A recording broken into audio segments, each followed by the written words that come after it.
Hello everyone, how are you? Today we will solve class 4th English worksheet week 1 topic months of the year। आज हम class 4th English की worksheet solve करेंगे week 1 topic months of the year. तो चलिए worksheet solve करते हैं। Question 1, arrange the given months in correct order, write the answer in your notebook और reply through a voice message. बच्चों आप देख सकते हैं यहाँ पर कुछ मंथ्स के नाम लिखे हुए हैं। आपको इन मंथ्स के नामों को सही ऑर्डर में अरेंज करके लिखना है। तो चलिए इन नेम्स को सही ऑर्डर में लिखते हैं। तो यहाँ पर आप देख सकते हैं कि ऊपर टेबल में जो मंथ्स के नेम हैं वो करेक्ट ऑर्डर में नहीं लिखे हुए हैं। अब नीचे जो नंबर डले हुए हैं 1 2 3 4 5 6 7 8 9 10 11 12, तो यहाँ हमें इन्हें करेक्ट ऑर्डर में करके लिखना है।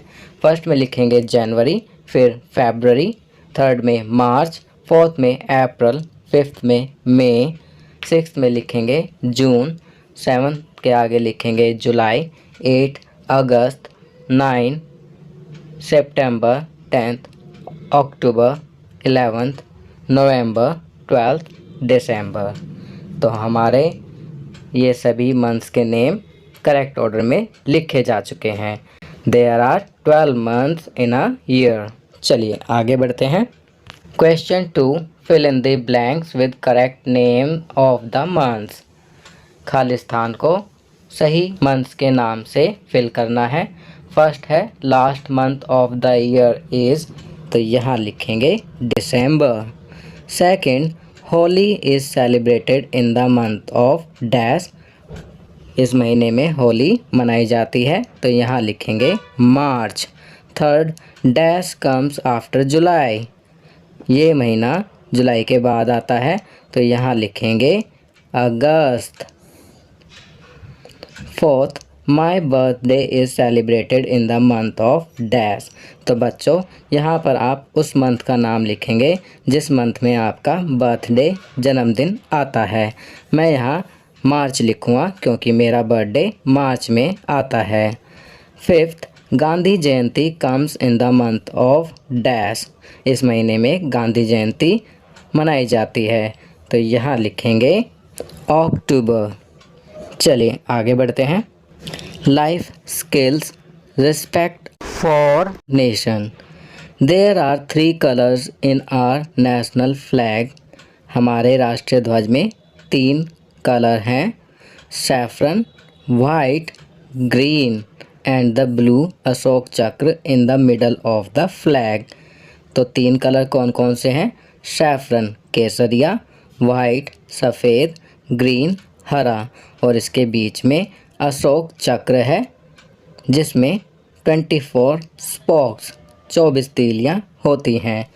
All these have some significance, इन सब का कोई ना कोई सिग्निफिकेंस महत्व है।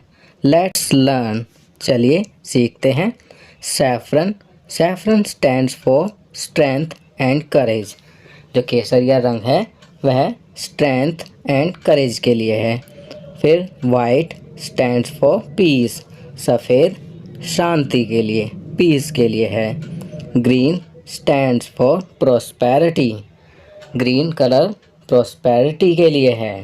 And the blue Ashoka Chakra in the middle of the flag has 24 spokes, और जो नीले रंग का अशोक चक्र बीच में है उसमें 24 स्पोक्स 24 तीलियाँ हैं। It leads India on the path of progress, यह इंडिया को तरक्की के मार्ग पर ले जाता है। चलिए आगे बढ़ते हैं।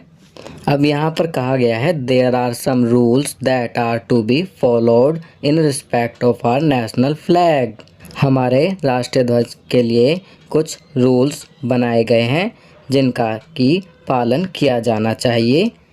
अब यहाँ डूज एंड डोंट्स दिए गए हैं, चलिए इन्हें पढ़ते हैं। Hoist the national flag at a suitable height, राष्ट्रीय ध्वज को सूटेबल हाइट पर फहराना चाहिए। Don't use the national flag as a toy, राष्ट्रीय ध्वज को खिलौने की तरह यूज़ ना करें। नेक्स्ट है डोंट यूज़ और buy the plastic flags. Plastic के फ्लैग को ना तो खरीदें और ना ही यूज़ करें। Don't use the flag as a banner और फॉर डेकोरेशन। राष्ट्रीय ध्वज का प्रयोग बैनर या सजावट के लिए ना करें। Take care to see that the national flag is not torn. राष्ट्रीय ध्वज फटा ना हो, इस बात का ध्यान रखें। Don't let the flag fall on the ground. झंडे को ज़मीन पर ना गिरने दें। तो ये कुछ डूज एंड डोंट्स बताए गए हैं। अब यहाँ लास्ट में लिखा है come we shall draw our national flag the pride of our nation. आओ हम राष्ट्र ध्वज को ड्रॉ करें, यह हमारे राष्ट्र का गौरव है। तो बच्चों आखिर में आपको नेशनल फ्लैग ड्रॉ करना है। आपकी सुविधा के लिए मैंने यहाँ पर नेशनल फ्लैग की पिक्चर लगा दी है, जिसे देखकर आप नेशनल फ्लैग ड्रॉ कर सकते हैं। तो बच्चों ये वर्कशीट यहाँ कंप्लीट होती है। अगर ये वीडियो आपको अच्छी लगी तो इसे लाइक एंड शेयर ज़रूर करें। अन्य विषयों पर बने हमारे लेटेस्ट वीडियोस को देखने के लिए चैनल को सब्सक्राइब करना ना भूलें और देखते रहिए हमारा channel knowledge kingdom. Thank you.